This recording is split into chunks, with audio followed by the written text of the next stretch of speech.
ಗಾಡಿಯ ದಾರಿ ಸಾಗಲಿ ಅಂತ ಗಾಡಿಗೆ ದಾರಿಯನ್ನ ತೋರಿಸೋದಕ್ಕೆ ಬರ್ತಾ ಇದ್ದಾರೆ Naveen Kumar GG on stage please.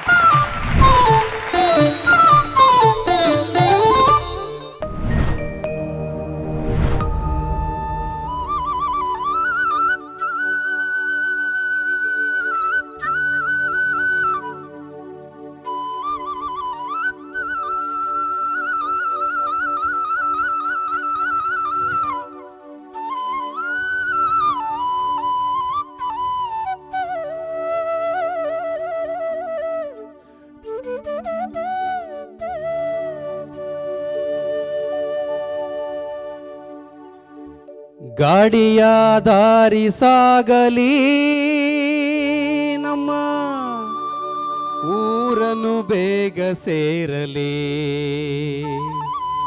ನಮ್ಮ ಊರನ್ನು ಬೇಗ ಸೇರಲಿ. ಗಾಡಿಯ ದಾರಿ ಸಾಗಲಿ ನಮ್ಮ ಊರನ್ನು ಬೇಗ ಸೇರಲಿ, ನಮ್ಮ ಊರನ್ನು ಬೇಗ ಸೇರಲಿ. ಉಡೋದು ಹೊಸ ಬಂಡಿ ಒಡೆಯೋನು ಹಸು ಮಗ, ಉಡೋದು ಹೊಸ ಬಂಡಿ ಒಡೆಯೋನು ಹಸು ಮಗ. ಆಲಿಸಿ ಕೇಳೋ ಬಸವಣ್ಣ, ಆಲಿಸಿ ಕೇಳೋ ಬಸವಣ್ಣ, ನನ್ನೆತ್ತು ಭೂಮಿ ತಲ್ಲಣಿಸಿ ನಡುಗ್ಯಾವೋ, ಗೆಜ್ಜೆಗಲ್ಲೆಂದು ಕುಣಿದಾವೋ. ಭೂಮಿ ತಲ್ಲಣಿಸಿ ನಡುಗ್ಯಾವೋ, ಗೆಜ್ಜೆಗಲ್ಲೆಂದು ಕುಣಿದಾವೋ. ಗಾಡಿಯ ದಾರಿ ಸಾಗಲಿ ನಮ್ಮ ಊರನ್ನು ಬೇಗ ಸೇರಲಿ, ನಮ್ಮ ಊರನ್ನು ಬೇಗ ಸೇರಲಿ.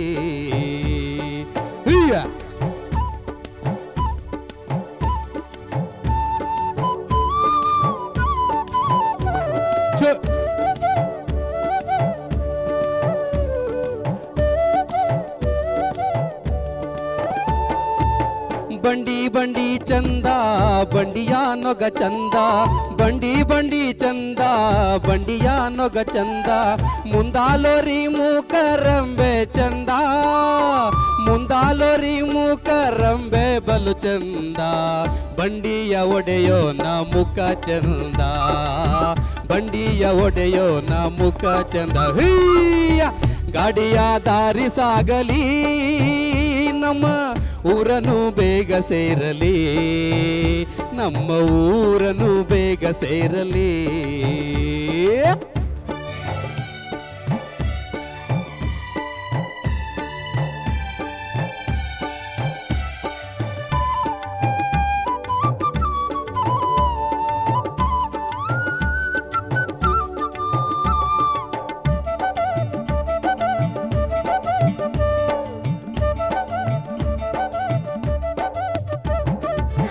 ಬಂಡಿಯ ಹೊಡೆವಾಗ ಬಾರುಗೋಲು ಬಿದ್ದೋಯ್ತು, ಬಂಡಿಯ ಹೊಡೆವಾಗ ಬಾರುಗೋಲು ಬಿದ್ದೋಯ್ತು.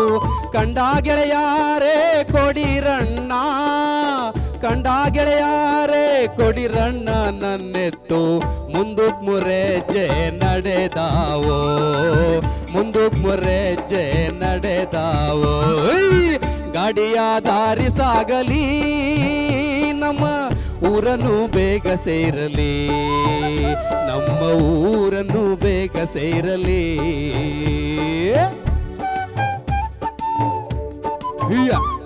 ಚು ಚು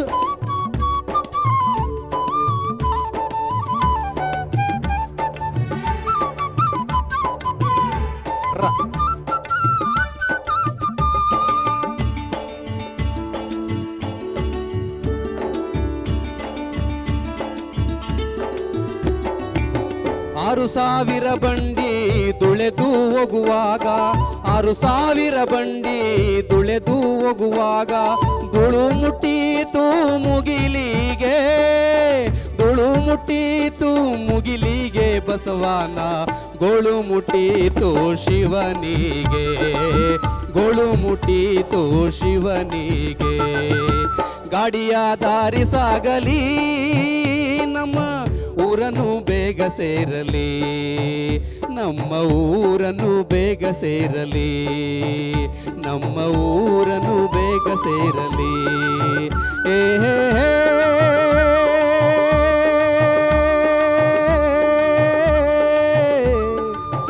ಏ ಹೇ ಹೇ.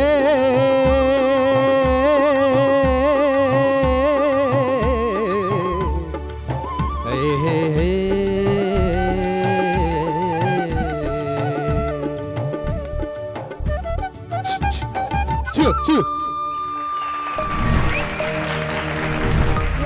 ನವೀನ್ ಕುಮಾರ್ ಜಿ ಚೆನ್ನಾಗಿ ಓಡಿಸಿದ್ರಾ ಎತ್ತಿನ ಗಾಡಿನ ನಮ್ಮ ನವೀನ್ ಅವರು? ಹೌದಾ? ನಿಮ್ಗೆ ಫುಲ್ ಕಾನ್ಫಿಡೆನ್ಸಾ? ನಿಮ್ಮ ಹಾಡಿನ ಗಾಡಿಯೇ ಸರಿಯಾದ ದಾರಿಯಲ್ಲಿ ಸಾಕ್ತಿದ್ಯಾ ಅಂತ ನಮ್ಮ ತೀರ್ಪುಗಾರರನ್ನ ಕೇಳಲ್ವಾ? ಅರ್ಚನಾ ಮ್ಯಾಮ್. ನವೀನ್ ಅವರೇ, ಇದಕ್ಕೆ ಸರಿಯಾಗಿ ಹೇಳಬೇಕಂದ್ರೆ ಆಡಿಯೋ ವಿಜುವಲ್ ಇದು ಟ್ರೀಟ್ ನಮಗೆ. ನಿಮ್ಮನ್ನು ನೋಡಲಿಕ್ಕೂ ಎಷ್ಟು ಮನಸ್ಸಿಗೆ ಮುದ ಕೊಡ್ತಾ ಇತ್ತು ಇವತ್ತು. ನಿಮ್ಮ ಹಾಡು ಕೇಳಲಿಕ್ಕೂ ಅಷ್ಟೇ ಕರುಣಾನಂದದಾಯಕವಾಗಿತ್ತು. ಎಷ್ಟು ಸುಂದರವಾದ ಕಾಂಪೋಸಿಷನ್ ಇದು, ಭಾಳ ಸುಂದರವಾದ. ಒಂಥರ ನನ್ನ ಮನಸ್ಸು ಕೂಡಲೇ ಅಲ್ಲಿ ಹಳ್ಳಿಗೆ ಹೊಟ್ಟೋಯ್ತು, ನಮ್ಮೂರಿಗೆ ಹೊಟ್ಟೋಯ್ತು. ಅಲ್ಲಿ ಎಲ್ಲ ಎತ್ತಿನ ಬಂಡಿಗಳನ್ನು ಹೊಡ್ಕೊಂಡು ಹೋಗುವಂಥದ್ದು, ಗದ್ದೆಯಲ್ಲಿ ಕೆಲಸ ಮಾಡುವಂಥದ್ದು, ಅದೆಲ್ಲ ಚಿತ್ರಣ ಬಂದ್ಬಿಡ್ತು. ಅಯ್ಯೋ ಹಾಡು ನಿಲ್ಲಿಸ್ಬಿಟ್ರಲ್ಲ, ಮುಗ್ದೋಯ್ತಲ್ಲ ಅಂತ ಬೇಜಾರು ಕೂಡ ಆಯಿತು. ಅಷ್ಟು ಚೆನ್ನಾಗಿತ್ತು. ಆಮೇಲೆ ಈ ಟ್ಯೂನ್ ಕೂಡ ತುಂಬ ಆಪ್ತವಾಗುತ್ತೆ, ಕೇಳಿದ ತಕ್ಷಣ ಒಂಥರ ಹಾಯ್ ಅನಿಸುತ್ತೆ. ಅಷ್ಟೊಂದು ಆ ಸುಖವನ್ನು ನಿಮ್ಮ ಹಾಡಿನ ಮೂಲಕ ನಮ್ಮೆಲ್ಲರ ಕಿವಿಗಳಿಗೆ ನೀವು ಕೊಟ್ಟಿದ್ದೀರಾ. ಮುಂದಾಲೋರಿ ಮುಖರಂಬೆ ಬಲು ಚಂದ, ಬಂಡಿಯ ಒಡೆಯೋ ನ ಮುಖ ಚಂದ, ಬಂಡಿಯ ಒಡೆಯೋ ನ ಮುಖ ಚಂದ. ನೀವು ಎಷ್ಟು ಇಂಪ್ರೂವ್ಮೆಂಟ್ ಇದೆ ಅಂದರೆ ಫಸ್ಟ್ ರೌಂಡಿಂದ ಈ ರೌಂಡಿಗೆ ಅದ್ಭುತವಾದ ಇಂಪ್ರೂವ್ಮೆಂಟ್. ಅಂದರೆ 1ರಿಂದ 10 ತನಕ ಹೊಟ್ಟೋಗಿದೆ ಇಂಪ್ರೂವ್ಮೆಂಟ್. Thank you madam. 1ರಿಂದ 2, 3 ಅಲ್ಲ. ಅಪರೂಪಕ್ಕೆಲ್ಲೋ 1-2 ಕಡೆ ನೀವು ಸ್ವಲ್ಪ ಶಾರ್ಪಾಗಿ ಹೋದ್ರಿ ಅನ್ನೋದು ಬಿಟ್ಟರೆ ಇಡೀ ಹಾಡು ತುಂಬ ಚೆನ್ನಾಗಿ ಹಾಡಿದ್ರಿ. ಎಸ್ಪೆಷಲಿ ಕೊನೆಯಲ್ಲಿ ನೀವು ಆಲಾಪ್ ಮಾಡಿದ್ರಲ್ಲ, ತುಂಬ ಚೆನ್ನಾಗಿತ್ತು. Thank you. ಆಮೇಲೆ ನೀವು ಮಧ್ಯದಲ್ಲಿ ಗಾಡಿ ಹೊಡೆಯೋರು ಮಾಡೋವಂಥ ಸೌಂಡ್ಗಳು ಮಾಡೋದಾಗಲಿ, ಲೈಟಾಗಿ ಒಂದು ಡ್ಯಾನ್ಸ್ ಮಾಡಿಕೊಂಡು ಇದನ್ನು ಬಾರ್ಕೋಲನ್ನು ತಿರುಗಿಸೋವಂಥದ್ದು, ಪ್ರತಿಯೊಂದು ಚೆನ್ನಾಗಿತ್ತು. ಹೀಗೆ ಮುಂದುವರಿಸಿ, ಇದಿನ್ನೂ ನಿಮ್ಮ ಸ್ಟ್ಯಾಂಡರ್ಡ್ ಇನ್ನೂ ಹೆಚ್ಚಾಗ್ತಾ ಹೋಗಲಿ, ದೇವ್ರು ಒಳ್ಳೇದು ಮಾಡಲಿ. ಆಮೇಲೆ ಇವ್ರಿಗೆ ಒಂದು ದೊಡ್ಡ ಕಾಂಪ್ಲಿಮೆಂಟ್ ಕೊಡ್ಬೇಕು ನಾನು. ಬಹಳಷ್ಟು ಕಡೆಯಲ್ಲಿ PB ಶ್ರೀನಿವಾಸ್ ಅವ್ರದ್ದು ಧ್ವನಿ ಥರ ಕೇಳಿಸುತ್ತೆ ಇವ್ರ ಧ್ವನಿ. ಹಾಂ, ಅಲ್ಲ, ಅವರ ವಾಯ್ಸಿನ ಟಿಂಬರ್ ಅಂತ ಹೇಳ್ತೀವಿ ನಾವು. ನಿಮ್ಮ ವಾಯ್ಸ್ ಸ್ಟ್ರಕ್ಚರ್ ಏನಿದೆಯಲ್ಲ, ಅದು ತುಂಬ PB ಶ್ರೀನಿವಾಸ್ ಅವರ ಧ್ವನಿಗೆ ಹತ್ತಿರ ನಿಮ್ಮ ಧ್ವನಿ. ನೀವು ಅದೇ ರೀತಿಯ ಗಾಯಕಿ ಶೈಲಿಯನ್ನು ಇಂಪ್ರೂವ್ ಮಾಡ್ಕೊಂಡ್ಬಿಟ್ರೆ ಅದ್ಭುತ. ದೇವ್ರು ಒಳ್ಳೇದು ಮಾಡಲಿ. ಖಂಡಿತ madam. Super. Muniraju sir. Archana madam ಒಳ್ಳೆ ಕಾಂಪ್ಲಿಮೆಂಟ್ಸ್ ಕೊಟ್ಟರು. ಭಾಳ ಚೆನ್ನಾಗಿತ್ತು. ಕೊಳಲು ವಾದನದಿಂದ ಪ್ರಾರಂಭ ಆಗಿದ್ದು, ಗಣೇಶ್ ಅವ್ರ ಕೊಳಲು ವಾದನ ನಮ್ಮನ್ನು ಗಾಡಿನಲ್ಲಿ ಕೂರಿಸ್ಕೋತು ಹಳ್ಳಿಗೆ ಕರ್ಕೊಂಡು ಹೋಯ್ತು. ಅವ್ರಿಗೂ ಎಲ್ರಿಗೂ ವಾದ್ಯಗಾರ ಎಲ್ಲರೂ ಚೆನ್ನಾಗಿ ನಡೆಸಿದ್ರು. ಇನ್ನು ಹಾಡಿನ ವಿಚಾರದಲ್ಲಿ ಮೊಕ್ಕರಂಬ ಅಂದರೆ ಪ್ರಾಣಿಗಳಿಗೆ ಮುಖದ ಮೇಲೆ ಹಾಕುವಂಥ ಒಂದು ಪಟ್ಟಿ. ಅದು ಮುಖ ರಂಬೆ ಮಾಡಿಬಿಟ್ರೆ ಅರ್ಥ ಬೇರೆ ಆಗ್ಬಿಡುತ್ತೆ ಸರ್. ನಮ್ಮ ಕಡೆ ಮುಕ್ರಂಬೆ ಅಂತಾರೆ. ಮುಕ್ರಂಬೆ ಅಂತಾರೆ. ನೀವು ಸರ್ ಒಟ್ಟಿಗೆ ಪದ ಹೇಳಿದ್ರೆ ಅದು ಮುಖರಂಬೆ ಆಗುತ್ತೆ. ಮುಖ ಸಪ್ರೇಟ್ ರಂಬೆ ಮಾಡಿದ್ರೆ ಬೇರೆ ಅರ್ಥ ಆಗುತ್ತೆ. ಅದು ಮುಖರಂಬೆ ಓಕೆ, ಹಳ್ಳಿ ಕಡೆ ಮುಖರಂಬ ಅಂತೀವಿ. ಮುಖರಂಬೆ ಅಂದರೂ ತೊಂದರೆ ಇಲ್ಲ. ಇನ್ನು ಮುಂದೆ ಇನ್ನೊಂದು ಚರಣದಲ್ಲಿ ಬಂಡಿಯ ಹೊಡೆವಾಗ ಬಾರುಗೋಲು ಬಿದ್ದೋಯ್ತು, ಕಂಡ ಗೆಳೆಯಾರು ಕೊಡಿರಣ್ಣ, ಕಂಡ ಗೆಳೆಯಾರು ಕೊಡಿರಣ್ಣ ನನ್ನೆತ್ತು, ಮುಂದಕ್ಕೆ 3 ಹೆಜ್ಜೆ ನಡೆಯಾವು. ಅದು ನಡೆದವು ಅಲ್ಲ, ನಡೆದವು ಅಂತಂದರೆ ನಡೆಯವು. ಅವು ನಡೆಯಲ್ಲ, ನೀನು ಬಾರ್ಗಾಲ್ ಕೊಡು ಅಂತ, ಕೊಡು ಬಾರ್ಗೋಲ್ ಇಲ್ದಿರ ಅವ್ರು ನಡೆಯಲ್ಲ, ಕೊಡು ಅಂತ ಹೇಳುವಂಥದ್ದು. ಮುಂದಕ್ಕೆ 3 ಹೆಜ್ಜೆ ನಡೆದಾವೋ, ಮುಂದಕ್ಕೆ 3 ಹೆಜ್ಜೆ ನಡೆದಾವೋ. ನಡೆದವು ಅಂದರೆ ಅದು ಆಯಿತು ಮುಗೀತು ಅಂತ ಅರ್ಥ ಅಲ್ವಾ. ಇದೆಲ್ಲ ಸೂಕ್ಷ್ಮವಾಗಿ ಗಮನಿಸ್ಕೊಂಡು ಹಾಡಿದ್ರೆ ಭಾಳ ಚೆನ್ನಾಗಿರುತ್ತೆ. ಇನ್ನೂ ಆ ಸಾಹಿತ್ಯದ ಭಾವನೆಗಳಿಗೆ ಮತ್ತು ಭಾಳ ಒಳ್ಳೆ ಹಾಡು, ಮಧುರವಾಗಿತ್ತು, ಒಂದು ಪಯಣ ಮಾಡ್ದಂಗಿತ್ತಪ್ಪ. ಥ್ಯಾಂಕ್ ಯು ನವೀನ್ ಭಾಳ ಚೆನ್ನಾಗಿತ್ತು. Thank you sir. ಧನ್ಯವಾದಗಳು. Thank you sir. Venugopal sir. Naveen Kumar sir ತುಂಬ ಚೆನ್ನಾಗಿ ಆಡಿದ್ರಿ. ಈ ಕಾಲದಲ್ಲೆಲ್ಲ ಟ್ಯಾಕ್ಟ್ರುಗಳು ಬಂದು ಸುಮಾರು ಒಂದು 30-40 ವರ್ಷನೇ ಆಯಿತು. ಎತ್ತಿನ ಗಾಡಿ ಪಯಣ, ಗೊಬ್ಬರ ಹೊಡ್ಕೊಂಡು ಹೋಗ್ತಕ್ಕಂಥದ್ದು ಅದೆಲ್ಲ ಮಾಯ ಆಗಿದೆ. ಆದರೂ ನೀವು ಹಾಡಿನ ಮೂಲಕ ನಮ್ಮನ್ನೆಲ್ಲ ಮತ್ತೆ ಹಳೇ ನೆನಪುಗಳಿಗೆ ಕರ್ಕೊಂಡು ಹೋದ್ರಿ. ನಾವೆಲ್ಲ ಚಿಕ್ಕ ಹುಡುಗರಾಗಿದ್ದಾಗ ಎತ್ತಿನ ಗಾಡಿ ಮೇಲೆ ಕೂತ್ಕೊಂಡು ಗೊಬ್ಬರ ಹೊಡ್ಕೊಂಡು ಜೊತೆಲಿ ಹೋಗೋವಾಗ ಹಾಡು ಹೇಳ್ಕೊಂಡು ತುಂಬ ಚೆನ್ನಾಗಿತ್ತಾಗ. ಈ ಮಂಡ್ಯ ಈ ಕಡೆಲ್ಲ ಟೈರ್ ಬಂಡಿಗಳು ಬರ್ತಾಯಿತ್ತು. ನಮ್ಮ ಕೋಲಾರ ಹೊಸಕೋಟೆ ಈ ಕಡೆಲ್ಲ ಚಕ್ರದ ಮರದ ಬಂಡಿಗಳು ಇದು. ಆದರೆ ಅಡ್ವಾನ್ಸ್ಡು ಇದು ಅದು ಟೈರ್ ಗಾಡಿಗಳು. ನಮ್ಮ ಕಡೆ ಹಳೆ ಕಾಲದಲ್ಲಿ ಮರದ ಬಂಡಿಗಳಿತ್ತು. ಆ ಒಂದು ಗೆಜ್ಜೆ ಕಟ್ಟಿಬಿಟ್ಟು ಎತ್ತುಗಳಿಗೆ ಗೆಜ್ಜೆ ಕಟ್ಟಿ ಹೋಗ್ತಾ ಇದ್ರೆ ಇಡೀ ಪಯಣ ಒಂದು ಸಂಗೀತಮಯವಾಗಿ ಜಲ್ ಜಲ್ ಜಲ್ ಜಲ್ ಅಂತ ಹೋಗ್ತಾಯಿತ್ತು. ಆ ಎತ್ತುಗಳಿಗೆ ಸಂಕ್ರಾಂತಿಯಲ್ಲಿ ಏನು ಅಲಂಕಾರ ಹೌದು ಮಾಡಿ ನೋಡೋಕ್ಕೆ ಎಷ್ಟೊಂದಿತ್ತು. ಈಗ ಸತ್ಯ ಹೇಳಬೇಕು ಅಂದರೆ ಮೇಡಮ್, ಹಳ್ಳಿ ಕಡೆ ಎತ್ತುಗಳೇ ಕಣ್ಣಿಗೆ ಕಾಣ್ತಾ ಇಲ್ಲ. ಆಮೇಲೆ ಪರ್ಸೆ ಜಾತ್ರೆಗಳಂತ ಆಗ್ತಾ ಇಲ್ಲ. ಮೊದಲು ಎತ್ತಿನ ಪರ್ಸೆಗಳು ಅಂತ ಆಗ್ತಾಯಿತ್ತು, ದೊಡ್ಡ ದೊಡ್ಡ ಜಾತ್ರೆಗಳು. ಹಾಸನ ಆಗ್ಬೋದು, ನಂದಿ ಪರ್ಸೆ ಅಂತ ಆಗ್ತಾಯಿತ್ತು. ಈಗೆಲ್ಲ ಕಣ್ಮರೆಯಾಗಿ ಮೊನ್ನೆ ಯಾವುದೋ ಪೇಪರ್ನಲ್ಲಿ ನೋಡಿದ್ವಿ, ಎತ್ತುಗಳಿಲ್ಲದೆ ದನಗಳ ಜಾತ್ರೆ ನಿಂತು ಹೋಯಿತು ಅಂತ ಬಂತು. ನೋಡಿ, ನಮಗೆ ಆ ನೆನಪುಗಳು ಇನ್ನೂ ಕಣ್ಣು ಮುಂದೆ ಬರ್ತವೆ. ಮಾಯ ಆಯ್ತಲ್ಲ ಅಂತಕ್ಕಂಥ ನೋವು ನಮಗಿದೆ.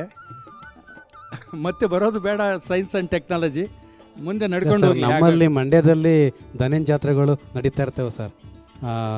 ನಂದಿ ಬಸ್ ಹೆಸರನ್ನ ದನಿನ್ ಜಾತ್ರೆ, ಮದ್ದೂರು ಜಾತ್ರೆ ಮತ್ತು ನಾಗಮಂಗಲದ ಜಾತ್ರೆನಲ್ಲಿ ದನ ಕಟ್ತಾರೆ ಸರ್. ನಮ್ಮಲ್ಲಿ ಇನ್ನೂ ಆ ಸಂಪ್ರದಾಯ ಕಡಿಮೆ ಆಗಿದೆ ಅಂತ ಹೇಳಿದೆ ನಾನು. ಹಾಂ ಸರ್. ಕಡಿಮೆ ಆಗಿಬಿಟ್ಟಿದೆ, ಕಣ್ಣು ಕಾಣ್ತಾ ಇಲ್ಲ. ಊರುಗಳಲ್ಲಿ ಆಮೇಲೆ ಬೆಂಗಳೂರಿನ ಜನಕ್ಕೆ ಅದು ಗೊತ್ತೂ ಆಗ್ತಾ ಇಲ್ಲ. ಏನೋ ಹಳ್ಳಿ ಜನಕ್ಕೆ ಬಿಟ್ಟರೆ ಇದು ಈಗಿತ್ತು ಅಂತ ನಾವು ಊಹಿಸ್ಕೊಳ್ಳೋಕ್ಕೂ ಆಗೋದಿಲ್ಲ. ಒಳ್ಳೆ ಹಾಡು ಹೇಳಿದ್ರಿ ಮೇಡಮ್. ಅವ್ರಿಗೆ ಕೊಟ್ಟ ಕಾಂಪ್ಲಿಮೆಂಟ್ಸ್ಗೆ ನೀವು ಪೂರ್ತಿಯಾಗಿ ನಮಗೆಲ್ಲ ಒಪ್ಪಿಗೆ ಇದೆ. ಧನ್ಯವಾದಗಳು ನಿಮಗೆ. ನವೀನ್ ಕುಮಾರ್ ಜಿ ಅವರೇ, ನಿಮ್ಮ ಹಾಡಿನ ಮೂಲಕ ನಮ್ಮ ಜೀವನದಲ್ಲಿ ನಡೆದಂತಹ ಎಷ್ಟೋ ಒಳ್ಳೆಯ ಪ್ರಸಂಗಗಳನ್ನು ಮೆಲುಕು ಹಾಕೋ ಥರ ಆಯಿತು. ಒಂಥರ ನೆನಪಿಗೆ ಬಂತು, ಹಾಗೆ ಮನಸ್ಸಿಗೆ ಸಿಕ್ಕಾಪಟ್ಟೆ ಮುದ ನೀಡ್ತು ಅಂತಲೇ ಹೇಳ್ಬೋದು. Thank you. ಇದನ್ನು ನಾನು ಇಟ್ಕೋತೀನಿ. ಕಾಂಪಿಟೇಷನ್ ಜಾಸ್ತಿ ಆಗಿದೆ, ಇದನ್ನು ನಾನು ಮೃತ್ಯುಂಜಯ ದೊಡ್ಡವಾಡ ಸರ್ ಕೊಡ್ತೀನಿ. ನೀವು ಯಾರಾದರೂ ಇನ್ಮೇಲೆ ಚೆನ್ನಾಗಿ ಏನಾದರೂ ಹಾಡದೇ ಇದ್ದರೆ, ಲಿರಿಕ್ಸ್ ಮಾಡ್ತಾರೆ, ಅವ್ರು ಇದರಿಂದ ಬಾರ್ಕೋಲ್ ತೊಗೊಂಡು ನಿಮಗೆ ಬಾರಿಸ್ತಾರೆ. ಓಕೆನಾ? ಇದನ್ನು ಕೊಟ್ಟಿರಲಾ? ಮರಿದೆ ನಿಮ್ಮ ಗುರುಗಳಿಗೆ ಕೊಟ್ಟು. ಆಮೇಲೆ ಇವ್ರು ಜೈಲಿಗೂ ಹಾಕಿಸ್ತಾರೆ ಮೃತ್ಯುಂಜಯ. ಹಾಗೆ thank you so much. Thank you madam.